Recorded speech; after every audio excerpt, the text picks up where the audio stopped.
मैं 12 साल की हूँ और मैं भक्ति में जीवन जीना चाहती हूँ। मेरा बहुत मन है कंठी धारण करूं और शुद्ध जीवन जीऊं, पर मेरे घर में प्याज लहसुन आदि व्यवहार होता है और घर में धार्मिक माहौल का अभाव है। ऐसा क्या करें जिससे मेरे घर का माहौल परिवर्तित हो जाए। मैं हॉस्टल में रहती हूँ तो वहाँ में सब पात्र सामान होते हैं, तो इस तरह के वातावरण में अपने आप को किस प्रकार पवित्र रख के मैं भक्ति में जीवन जीऊं, और क्या ऐसे सेवा के रहते हुए भी क्या मैं श्री तुलसी जी को कंठ में धारण कर सकती हूं। सबसे पहले तो 12 साल की एक बालिका है, उनका ये भाव है। देखो, अभी अभी हमने उदाहरण में एक बात कही थी। प्रहलाद जी की आयु कितनी थी? 4.5-5 वर्ष की। उन्होंने ना तो अपने पिता का त्याग किया, ना परिवार का त्याग किया, ना राक्षस कुल का त्याग किया, ना कुछ भी। पिता ने राक्षस विद्यालय में भेजा कि वहां राक्षसी विद्या सीखने को, तो प्रहलाद जी वहां भी गए और राक्षसी विद्या सीख रहे थे। देखो, जब आप जानते हैं कि आपका वातावरण और आपकी स्थिति, आपका माहौल जन्म से ही ऐसा बन चुका है कि उसमें आप ज्यादा परिवर्तन नहीं कर सकते, आपके हृदय में ठाकुर जी आकर के विराजमान हो गए, तो अब यहां पर एक भाव रख सकते हैं कि आप बाह्य जो भी वस्तु स्वीकार कर रहे हैं उसको केवल व्यवहार मात्र मानो। व्यवहार मतलब नाटक मात्र करो। वो केवल आपका देह स्वीकार कर रहा है, देह को जीवित रखने के लिए आप उस चीज का उपभोग कर रहे हो। केवल इतनी बुद्धि रखो, मन से आप परम शुद्ध रहो, मन को पवित्र रखो, और मन को पवित्र रखने के लिए ठाकुर जी का स्मरण, चिंतन और नाम जप करो। तुलसी माला कंठ में धारण करने के लिए विधान तो ऐसा है कि आपको प्याज लहसुन भी नहीं खानी चाहिए, लेकिन यदि आपको खाना ही पड़ेगा, ऐसा कोई उपचार ही नहीं बचा, तो क्या किया जाए? आप कंठ में न धारण करके उनको समीप रखो और नित्य सुबह स्नान करने के बाद शुद्ध पवित्र अवस्था में अपने 12 अंगों पर उसका स्पर्श कराओ, और नित्य मानसिक कंठी माला धारण कर लो। नेत्र बंद करके मन में ऐसा भाव रखो कि हमने गले में तुलसी माला पहन रखी है, हमारे कंठ में तुलसी जी विराजमान है, और ऐसा विराजमान करके भाव रख के फिर नाम जप करो। हमारे यहाँ मानसी सेवा को प्रत्यक्ष सेवा से ज्यादा श्रेष्ठ माना गया है। आप प्रत्यक्ष ठाकुर जी की सेवा करते हैं, वो गौड़ मानी जाती है, पर आप मानसी सेवा में रहते हैं, उसको ज्यादा प्रमाणित माना जाता है। क्योंकि मैं ऐसा मानता हूं कि आप तुलसी जी गले में धारण करेंगे, उसके बाद कुछ अन्य वस्तु सेवन करेंगे तो कहीं ना कहीं वो कंठ से स्पर्श होके जाएगी, तुलसी जी को उससे श्रम ना हो, कष्ट ना हो। उसके लिए मानसी तुलसी धारण करो, मन से, मन में भाव रखो और प्रतीक्षा करो जब तक शुद्ध ना हो जाए तब तक। अभी आयु बहुत छोटी है, 12 वर्ष की है, कुछ वर्ष और प्रतीक्षा करो। उस वर्ष के बाद ये प्रमाणित ठाकुर जी करेंगे, ठाकुर जी सब व्यवस्था करेंगे, सब कुछ आपके अनुकूल शुद्ध हो जाएगा, उसके बाद सब करिएगा। तब तक मानसी सेवा में प्रवृत्त रहो। जी प्रणाम। कर्म बड़ा या भक्ति बड़ी, आप इन दोनों को अलग क्यों मानते हो? कर्म भक्ति युक्त होकर के करना चाहिए। इन दोनों में बड़ा छोटा मत कीजिए कि वो बड़ा है ये छोटा है। कर्म कीजिए, नाम जपते चलो, ध्यान धरते चलो, हर समय कृष्ण का ध्यान धरते चलो, काम की वासना को मिटाते चलो, कृष्ण गोविंद गोपाल गाते चलो। आप स्कूल में पढ़ते हो, कॉलेज में पढ़ते हो, यूनिवर्सिटी जाते हो, जॉब करते हो, बिजनेस करते हो, भक्ति युक्त होकर के करो ना सारे काम। आप उन दोनों को अलग अलग क्यों, उनका डिवाइडेशन क्यों कर रहे हो, उनको डिवाइड क्यों कर रहे हो, उनको अलग अलग क्यों मानते हो? लेकिन फिर भी आप अलग मानते हो तो कर्म प्रधान विश्व रचि राखा, कर्म प्रधान है। एक बार को यदि जगन्नाथपुरी जाने का अवसर मिल रहा हो, लेकिन बहुत बड़ा कोई काम, आपका कर्म बीच में रुक रहा हो, तो कर्म को प्रधानता देने वाले को तो रुक जाना चाहिए, कर्म को पहले करना चाहिए। लेकिन जिसके लिए ठाकुर जी सर्वोपरि हैं, उसको तो सब तज हरि भज, सब छोड़ो, जाओ ठाकुर जी के पास, ठाकुर जी संभाल लेंगे अपने आप। लेकिन फिर भी इन दोनों को अलग मत मानिए, ये दोनों एक ही हैं, एक ही नहीं है। भक्ति युक्त होकर के कर्म करना चाहिए, अलग नहीं है। मन को शुद्ध करने कैसे? ये 7 दिन मैया और मैया भैया जितने भी भेजा है, 7 दिन किसके लिए हम लोग बैठे हैं? मन की शुद्धि के लिए ही बैठे हैं। यहाँ जितने विषय बताए जा रहे हैं, विचार बताए जा रहे हैं, वो सब मन की शुद्धि के लिए ही हैं। फिर तीसरा इन्होंने कहा भक्ति मार्ग में आगे कैसे जाएं? अगर मन भटक जाए तो क्या करें? सब साधन यही बताए जा रहे हैं, इन्हीं को सुनते जाओ। और सुनिए, कल से आप सब लोग एक डायरी और पेन लेके बैठा कीजिए कथा में, जो सूत्र आपको बढ़िया लगे तुरंत उसको लिख लिया कीजिए, तो ये इतने प्रश्न नहीं आएंगे मन में। और जिसका संशय हो वो संशय को रखे ना, प्रश्न जरूर पूछे।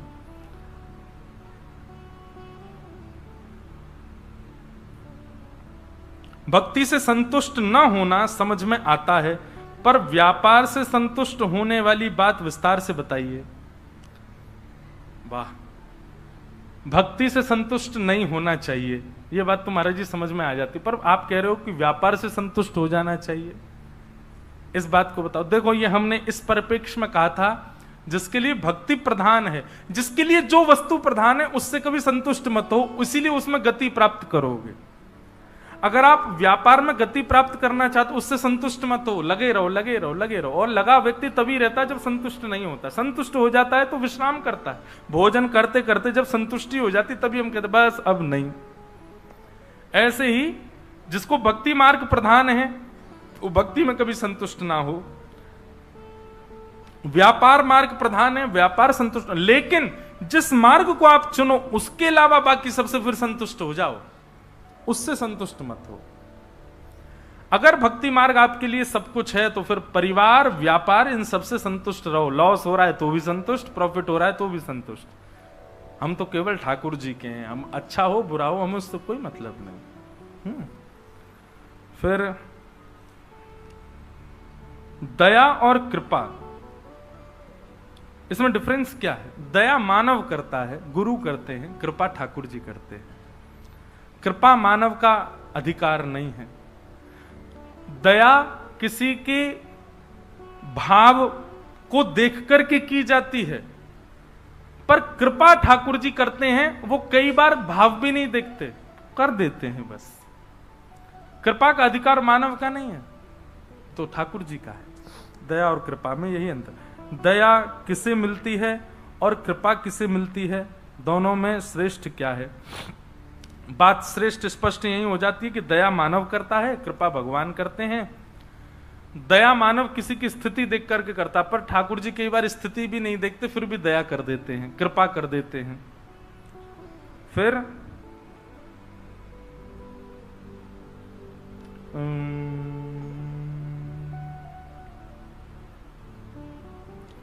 राधा रमण जी की भक्ति में आगे बढ़ना है, मैं क्या करूं? सत्संग सर्वश्रेष्ठ उपाय है। जितना हो सके ठाकुर जी की लीलाओं को श्रवण करो, कथाओं को श्रवण करो, वैष्णव जनों को सुनो। जितना आप सुनेंगे उतना चिंतन बढ़ेगा, उतना भाव बढ़ेगा। फिर धीरे धीरे क्या होगा, आप मानसी सेवा में प्रवेश करने लग जाओगे। आपकी मस्तिष्क ही एक अलग सेवा करने लग जाएगा, उससे अपने आप आपका प्रेम उन्माद बढ़ेगा। फिर आप राहुल केला रहो चाहे कहीं रहो, आपके लिए सब वृंदावन हो जाएगा, सब राधा रमण जी का ही आंगन हो जाएगा। सब जगह जित देखूं उतित श्याममयी है, ऐसी स्थिति हो जाएगी। हम परिवार में रहकर कैसे हरि भजन हरि प्रिय हो सकते हैं? हमारे मन संसारिक लोगों में नहीं लग रहा है, कृपा करके कोई उपाय मतलब हमारा मन संसारिक लोगों में नहीं लग रहा है तो अच्छी बात है। ये तो संसारिक लोगों में ना लगे, पर इनका भाव ये है, मैं समझ गया, इनका भाव ये है कि हमारा संसार में मन लग नहीं रहा, लेकिन परिवार में रह करके भजन करना। अब कैसे करें, परिवार में मन ही नहीं है, हमारी इच्छा ही नहीं है। देखो, किसी भी बच्चे का स्कूल में मन नहीं लगता, पर वो स्कूल क्यों जाता है? पढ़ना तो है, माता पिता पैसा खर्च कर रहे हैं, बनना तो है। हमको लगता है कि बच्चा हॉस्टल गया, बहुत खुशी, बेचारा खुश नहीं होता, वो उसको याद आती है अपने घर की। किसी को भी अच्छा नहीं लगता हॉस्टल में रहना, और जिन बच्चों को बहुत अच्छा लगता है हॉस्टल में रहना, स्कूल में रहना, वो पता नहीं कहां से आते हैं, वो कोई एंजल ही होते होंगे, हमको तो नहीं लगता। कि वो बच्चा सबका विद्रोही बन जाता था, जो टीचर के आते ही बोलता मैम आपने कल एक होमवर्क दिया था चेक कर लीजिए। उसको सारे बच्चे खींचते, तू तेरे को क्यों जबरदस्ती होती है बताने की है। जो ऐसे बच्चे होते हैं जिनको स्कूल बहुत अच्छा लगता है, टीचर्स बहुत अच्छे लगते हैं, काम बहुत अच्छा लगता है, वो सारे बच्चों को अच्छा नहीं लगता। तो स्कूल जाना किसी को प्रिय नहीं होता, पर फिर भी बालक किस बुद्धि से जाता है। व्यापार पे जाना किसी को अच्छा नहीं लगता, पर किस बुद्धि से जाते हैं, वो एक हमारा कर्तव्य है, वो हमको करना है। भक्ति भाव जीवन में आ जाए और उसके बाद संसार ही अच्छा ना लगे, ठाकुर जी की कृपा है, पर फिर भी आपको त्याग नहीं करना है। उसके पीछे कारण है कि अभी समय परिवर्तित हो गया है। अब कलयुग का वो स्थिति चल रही है कि आप यहां पर त्याग नहीं कर सकते।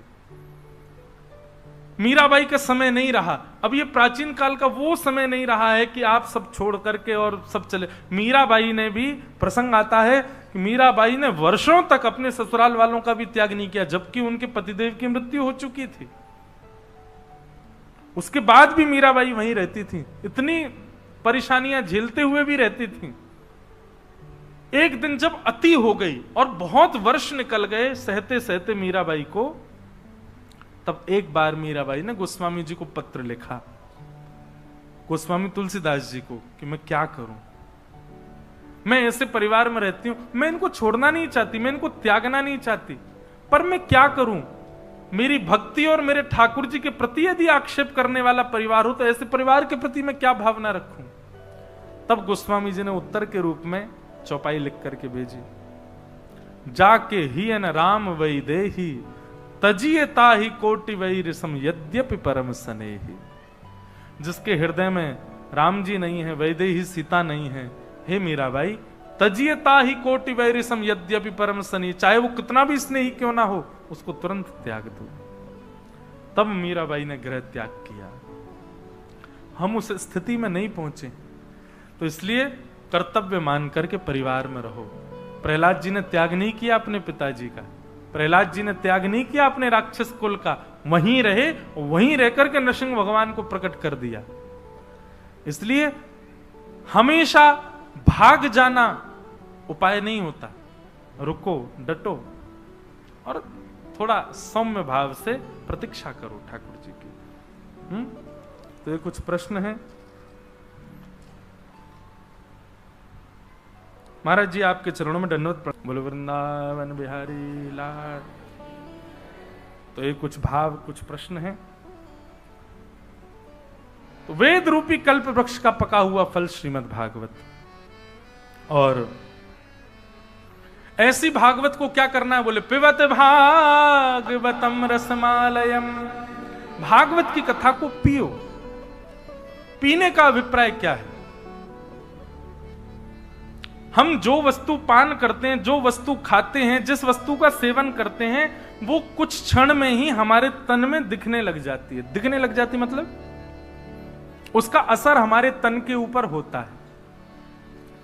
ठंडा पानी पीते हैं अपने आप शीतल हो जाते हैं, गर्म पानी पीते हैं तो अपने आप उष्ण हो जाते हैं। हम ज्यादा घी खाते हैं, ज्यादा कुछ तला हुआ पाते हैं, तो फिर कुछ दिनों में हमारा शरीर दिखने लग जाता है, हाँ खाते पीते हैं। हम दवाइयां लेते हैं, औषधियां लेते हैं बहुत ज्यादा, तो औषधि भी दिखने लग जाती है। हम मद्यपान करते हैं तो भी हमारे चेहरे से दिखने लग जाता है। हम जो खाते पीते हैं वो हमारे अंग प्रत्यंगों से दिखने लग जाता है। ऐसे ही भागवत की कथा को सुनो मत, पियो, ताकि पी करके जब आप संसार में जाओ तो आपके तन से पता लगने लगे कि आप वैष्णव हो। आपके अंग प्रत्यंगों से ही पता लग जाए कि आप कथा के श्रोता हो। बंधुओं, वैष्णव की बैठने की स्थिति, वैष्णव की चलने का तरीका, वैष्णव के आंख खोलना बंद करने का तरीका, वैष्णव के मुस्कुराने का तरीका, वो सब अलग होता है। पता चल जाता है कि वैष्णव है कि नहीं। उसके बैठने का, अब सुखासन में हम लोग बैठे हैं, इस सुखासन में बैठा कैसे है व्यक्ति, उससे पता चल जाता है कि वैष्णव है कि नहीं है। वो भोजन क्या पाता है, वो जब बोलता है तो किन शब्दों का प्रयोग करता है, उससे पता चल जाता है कि ये वैष्णव है कि नहीं। तो जब आप कथा सुनते हैं तब ये सब नहीं होता। जब आप पीना प्रारंभ कर दे, पीना मतलब कथा को रमाने लगते हैं अपने भीतर, तो आपकी शब्दावली, आपकी देखने की दृष्टि, आपके विचार करने का नियम, आपका चलना फिरना, उठना बैठना, हाथों का घूमना, उन सब में परिवर्तन आ जाता है और पता लगने लगता है कि आप वैष्णव हो।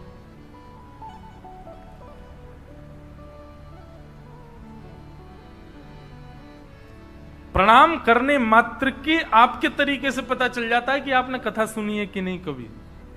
आप किस तरीके से प्रणाम कर रहे हो और प्रणाम करते समय आपके हाथों की और कमर की आकृति कितनी झुक रही है, उससे पता चल जाता है कि आप वैष्णव हो कि नहीं हो। कथा को सुनना नहीं है, पीना है। पिएंगे तो हमारे जीवन में परिवर्तन के रूप में कथा आएगी। हमारा रोम रोम, हमारी वाणी, हमारी दृष्टि, हमारी एक एक इंद्रिय दिखाएगी कि हम वैष्णव हैं। कुम्मन दास जी के प्रसंग में आता है कि श्री कुम्मन दास जी के एक पुत्र की मृत्यु हो गई और जैसे कुम्मन दास जी को ये बात जाके बताई गई, हे कुम्मन दास जी तुम्हारे पुत्र की मृत्यु हो गई, सुनते ही कुम्मन दास जी मूर्छित हो गए। किसी ने गुसाई विठलनाथ जी को जाकर के बताया, बोले कुम्मन दास जी के पुत्र की मृत्यु हो गई। गुसाई जी बोले बहुत बुरा हुआ। बोले लेकिन आश्चर्य इस बात का ज्यादा हो रहा है कि कुम्मन दास जी जैसा भक्त अपने पुत्र की मृत्यु पर मूर्छित हो गया। अरे इतना संसार में पड़ा हुआ व्यक्ति यदि उसको पता चले उसका पुत्र मर गया, वो भी मूर्छित नहीं होता। कुम्मन दास जी तो दिन रात भजन करते हैं, दिन रात ठाकुर जी को भजते हैं, पुत्र में इतनी आसक्ति कि उसकी मृत्यु की खबर सुन के मूर्छित हो गए। गुसाई विठलनाथ जी बोले कुम्भन दास पुत्र की मृत्यु की बात सुन के मूर्छित नहीं हुआ है, मुझे पता है वो मूर्छित क्यों हुआ है, क्योंकि वो वैष्णव है। दौड़ करके गए गुसाई जी और मूर्छा में पड़े कुम्भन दास जी, पानी डाल रहे हैं, दवाई डाल रहे हैं, उठ ही नहीं रहे। तभी गुसाई जी ने कान में जाकर के कहा, ए कुम्भन दास मुझे पता है तुम इसलिए मूर्छित हो गए हो कि भाई पुत्र की मृत्यु हो गई, अब तो हमको सूतक लग गए, अब तो मैं मंदिर जा ही नहीं पाऊंगा, मैं ठाकुर जी को देख ही नहीं पाऊंगा। लेकिन चिंता मत करो, मैं मंदिर की खिड़की खोल दूंगा, वहां से तुम देख लिया करना। सोई उठ के बैठ गए। हाँ अब ठीक हूं मैं। अब देखो संसार के व्यक्ति के लिए ये बात बड़ी, वो कहेगा राम राम, कैसे ऐसा भी पिता होता है कोई है? उसको पुत्र की मृत्यु की चिंता नहीं है, उसको पुत्र की मृत्यु का कष्ट नहीं है। संसार के लोगों के लिए तो यही कष्ट हो जाएगा कि ऐसा भी पिता हो सकता है। कि हाँ, वैष्णव भक्त के लिए बड़ी बात नहीं, वैष्णव के लिए तो ठाकुर जी प्रधान हैं, ठाकुर जी की सेवा प्रधान है, ठाकुर जी का दर्शन प्रधान है, उनके अतिरिक्त कोई प्रधान नहीं है। कुम्भन दास जी को इस बात का कष्ट नहीं, इस बात की पीड़ा नहीं कि मेरा पुत्र चला गया।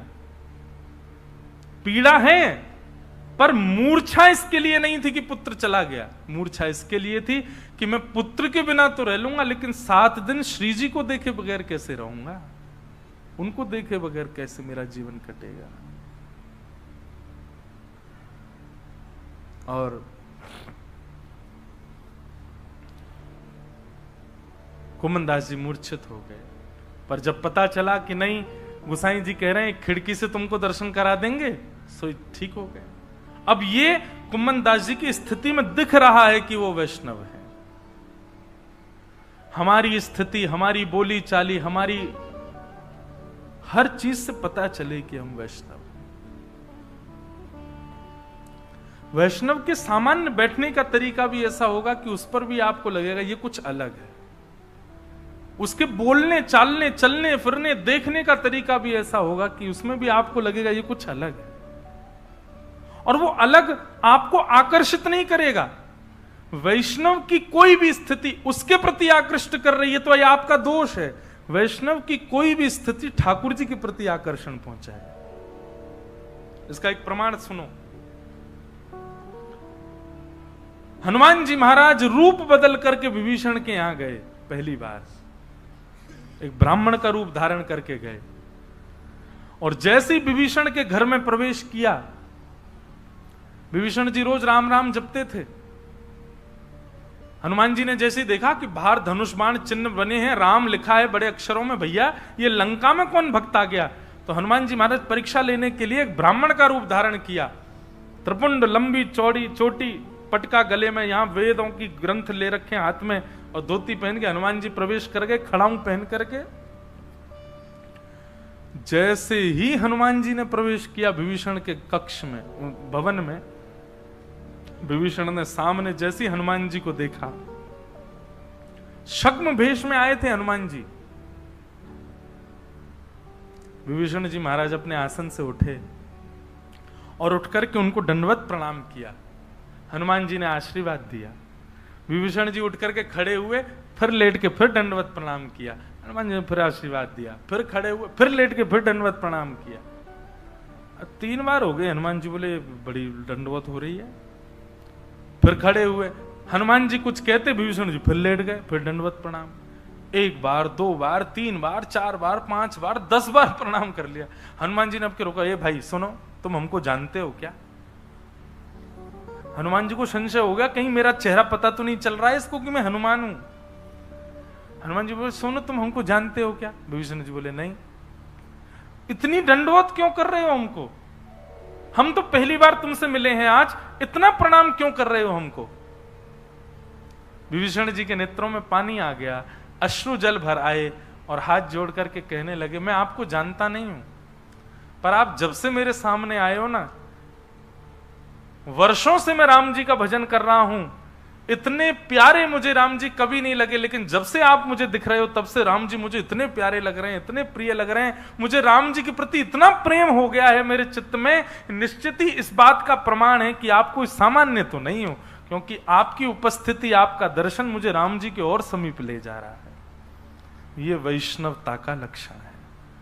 हमारे आचार विचार, बोली चाली, उठना बैठना, उन सब में जब भक्ति परिवर्तित दिखने लगती है ना, सामने वालों पर प्रभाव पड़ता है और वो ठाकुर जी के और समीप पहुंचते हैं उससे। इसलिए कथा सुननी नहीं है, कथा को पियो। कथा पान करेंगे तो हमारे आचारों में दिखने लगेगी, हमारे विचारों में दिखने लगेगी, हमारे व्यवहार में दिखने लगेगी, हमारी स्थिति में दिखने लगेगी। 7 दिन बाद दोबारा अपने दफ्तर जाओगे, अपने स्कूल जाओगे, कॉलेज जाओगे, अपने अपने काम पर जाओगे, तो आपके कार्यकर्ता गण, आपके जो कलीग्स हैं, आपके जो मित्र हैं, कहें भाई तू अब बदल गया है, कैसा, अब थोड़ा पहले से अच्छा हो गया है, पहले से और व्यवस्थित लग रहा है, पहले से और सुधरा हुआ सा लग रहा है। समझो कि ये कथा आपने पी है। पर जैसे आप परसों थे वैसे ही आप 9 तारीख के बाद भी हो। आपने कथा को सुना है, पिया नहीं है। पर यहां आज्ञा क्या है? पिबत भागवतम रसमालयम मुहुरहो रसिका भुवि भावुका। भागवत की कथा को पियो।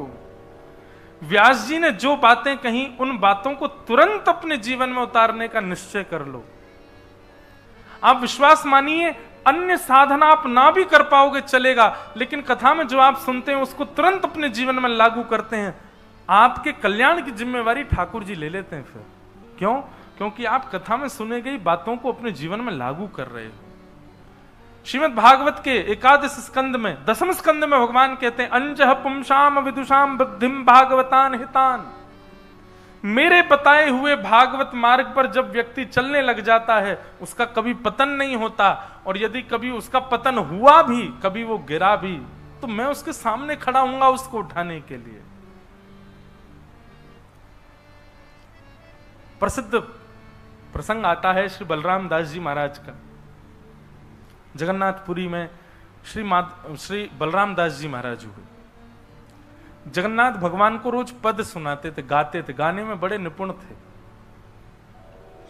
उनको सेवा मिली हुई थी कि वो जगन्नाथ जी के सामने गाते थे। एक दिन उनकी गायकी से रीझ करके एक वैश्या नाचने लगी, और बलराम दास जी का ऐसा भाव हो गया कि वो अब तक तो जगन्नाथ जी को रिझाने के लिए गा रहे थे, पर अब उस वैश्या को देखा तो उसको रिझाने के लिए गाने लगे। पतन हो गया बलराम दास जी का। पर देखो ठाकुर जी कैसे रक्षा करते हैं। मैं कहा करता हूं, जीवन में एक बार भी यदि ठाकुर जी से अनन्य प्रेम हो गया हो, निश्चिंत हो जाना। उसके बाद यदि कभी आपका पतन भी हो गया ना, चिंता मत करो, ठाकुर जी फिर उठाएंगे। क्योंकि एक बार ठाकुर जी ने आपको स्वीकार किया है, ठाकुर जी का स्वभाव है, वो फिर दोबारा कभी छोड़ते नहीं है। उतार चढ़ाव आपके जीवन में आ जाएगा, कभी आप पतन का अनुभव करोगे, कभी आप अपने आप को गिरा हुआ अनुभव कर सकते हो, पर इससे विचलित मत होना, ठाकुर जी फिर उठाएंगे। माधव दास जी एक वैश्या के रूप में आसक्त होकर के उसके साथ रहने लगे। अति तो तब हो गई कि भैया रथ यात्रा का दिन, और बलराम दास जी अभी सो ही रहे हैं। रात भर अपनी प्रियसी के साथ में भ्रमण किया, भूल गए कि कल रथ यात्रा है। परंतु पूरे जगन्नाथपुरी में हल्ला मच चुका था कि बलराम दास अब चरित्रहीन हो चुका है। आज जैसे नेत्र खुले, विजय घंट का नाद सुनाई दे रहा था, जो जगन्नाथ भगवान के सामने बजाते हैं, विजय घंट, उसका नाद सुनाई दिया। और पंडा पुजारियों की जब हल्ला सुनाई दिए, वो सब जगन्नाथ जी को लेकर के आ रहे हैं रथ के लिए। जब पड़े पड़े ये स्वर सुना, तब बलराम दास जी ने नेत्र खोल करके अपने आप को देखा और अपनी स्थिति को देखा। मैं कहां पड़ा हूं, मैं क्या था, मैं कैसा था, और ये मेरा क्या हाल हो गया। स्नान करके तुरंत दौड़े रथ की ओर।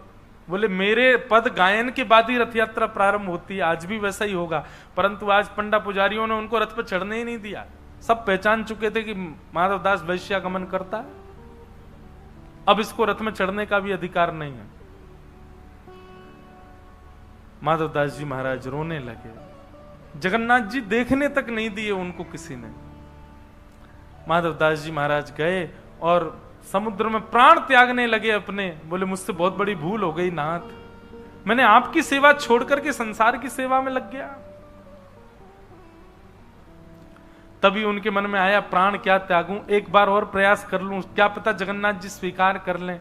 अब रथ यात्रा में तो मैं वहां नहीं जा पाऊंगा, तो वहीं बालूका का एक रथ बनाया, उसमें बालू के जगन्नाथ जी बैठा दिए और वहीं पद गायन करने लगे। और जैसे ही पद गायन जगन्नाथ बलराम दास जी ने किया, यहां रथ खींचने का समय आया। दोनों रथ खिंच गए, बलभद्र जी और सुभद्रा जी का, पर जगन्नाथ जी का रथ नहीं खींचा। खींचते रहे, वो आगे बढ़ा ही नहीं। सबने जाके प्रार्थना करी, बोले हे महाप्रभु, आज आपका रथ नहीं बढ़ेगा क्या आगे? ठाकुर जी बोले क्योंकि मैं इस रथ में बैठा ही नहीं हूं तो ये रथ आगे कैसे बढ़ेगा? बोले रथ में नहीं बैठा हूं मतलब? बोले यहां केवल मेरा विग्रह बैठा है, मैं तो बलराम दास के रथ में बैठा हूं जो समुद्र किनारे उसने बनाया है। मैं तो वहीं बैठ करके अपनी रथ यात्रा स्वीकार कर रहा हूं। आज की मेरी रथ यात्रा तो वहां बलराम दास कर रहा है।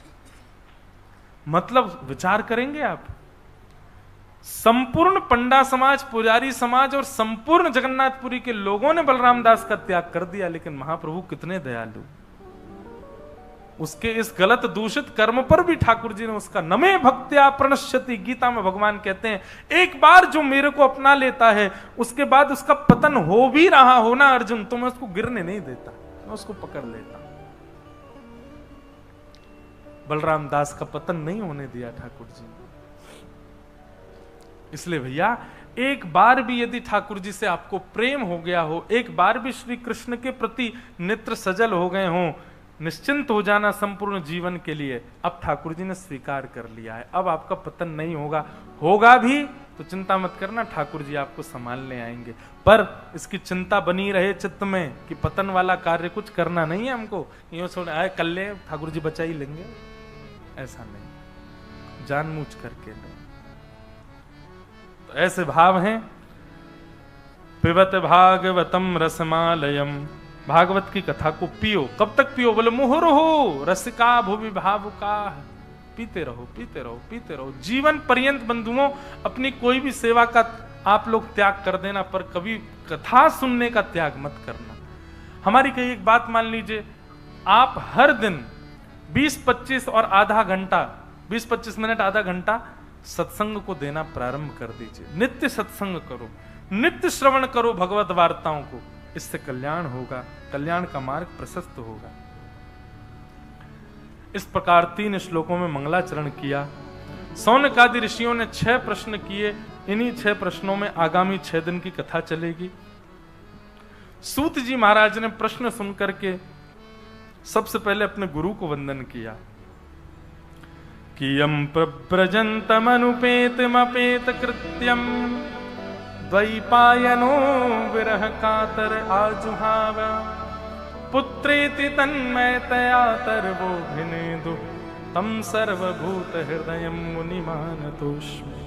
बोलो सद्गुरुदेव भगवान की, श्री सुखदेव जी महाराज की। सूत जी ने अपने गुरु को वंदन किया और वंदन करने के बाद उत्तर देना प्रारंभ कर रहे हैं। एक उत्तर हम सुन लेते हैं, उसके बाद हम सप्तनिधि का पद गाएंगे और कथा को विश्राम देंगे। सवै पुंसां परो धर्मो यतो भक्ते अदोक्षजे अहैतुक्य प्रतिहता ययात्मा संप्रसीदति। बंधुओं, मेरा आपका हम सबका परम धर्म क्या है? हमारा धर्म क्या है? पहले तो धर्म बताओ। हमारा धर्म क्या है? व्यापार करना, 3 समय की रोटी प्रेम से खा सकें उसके लिए कर्म करना, अपने परिवार का पालन पोषण करना, अपने पिता का नाम यश बढ़ाना, ये सब धर्म के अंतर्गत आता है। परोपकार करना, दूसरों की सहायता करना। परंतु यहां पर कहा गया हमारा परम धर्म क्या है? तो परम धर्म का एक स्वरूप मैंने थोड़ी देर पहले बताया, स्वयं भगवत प्राप्ति के साथ साथ अन्यों को भी भगवत प्राप्ति की भावना चित्त में रखना, ये परम धर्म है। परंतु यहां सूत जी एक उदाहरण और दे रहे हैं, हमारा परम धर्म क्या है? तो कहते हैं सवै पुंसाम परो धर्मो यतो भक्तिर अदोक्षजे। अदोक्षज भगवान की, जगन्नाथ भगवान की भक्ति करना ये धर्म है। परंतु कैसी भक्ति करना? बोले अहेतु की भक्ति करना, प्रत्येक दिन बढ़ोतरी हो ऐसी भक्ति करना, ये हमारा परम धर्म है। ये बात निश्चित है, आज हमको जितने प्रिय ठाकुर जी लगते हैं कल उससे दुगने प्रिय लगने चाहिए, और कल जितने प्रिय लगते हैं परसों उससे दुगने प्रिय लगने चाहिए। हर दिन ठाकुर जी हमको अति प्रिय लगें, पहले से अति प्रिय लगें। ऐसी भक्ति यदि हमारी है तो हमारी भक्ति मानो हम परम धर्म कर रहे हैं। लेकिन ठाकुर जी कल भी जैसे लग रहे थे आज भी वैसे ही लग रहे हैं, परसों भी वैसे ही लग रहे हैं, अगले दिन भी वैसे ही लग रहे हैं, ये तो वही है, वैसे ही है। ऐसा नहीं, न विच्छिन्न होने वाली भक्ति और प्रत्येक दिन बढ़ने वाली, बढ़ोतरी होने वाली भक्ति अगर हमारे चित्त में हो रही है तो ये हमारा परम धर्म एक्टिवेट हो चुका हमारे अंदर, ये समझ लीजिए। हर दिन ठाकुर जी की याद, वृंदावन की याद, वैष्णवों की याद और ज्यादा बढ़ रही है तो समझो ये हमारी अहेतु की भक्ति है। और ये कैसे होगा? ठाकुर जी और प्रिय लगें, कल से भी अधिक प्रिय आज लगें, आज से भी अधिक प्रिय कल लगें, कल से भी अधिक प्रिय परसों लगें, ये कैसे संभव होगा? वैष्णवों की कृपा, बिना महत पाद रजोभिषेकम। कोई भगवत भजन करने वाला, कोई ठाकुर जी के चिंतन में रहने वाला, कोई भगवत भाव में रहने वाला यदि प्रेम से आपको नहीं देख लेगा तब तक आपका ठाकुर जी के प्रति प्रेम नहीं बढ़ेगा। कोई ठाकुर जी से बहुत प्रेम करता है, ठाकुर जी को बहुत भजन करता है, ठाकुर जी को खूब भजता है, वैष्णव वेश में रहता है, संत वेश में रहता है, नित्य वृंदावन को भजता है, ऐसा नित्य वृंदावन और ठाकुर जी के प्रेम में रहने वाला जब प्रेम भर के आपको देख लेगा तभी आपके हृदय में ठाकुर जी के प्रति प्रेम लक्षणा भक्ति बढ़ेगी, नहीं तो नहीं। संतों को प्रणाम इसलिए नहीं किया जाता इनका पुण्य हमको मिल जाए, ये हमको आशीर्वाद दे दें। संतों को प्रणाम केवल इसलिए किया जाता है कि ये प्रेम भर के हमारी ओर देख लें, इनकी दृष्टि हम पर पड़ जाए और इनकी दृष्टि से ही हमारा कल्याण हो जाएगा।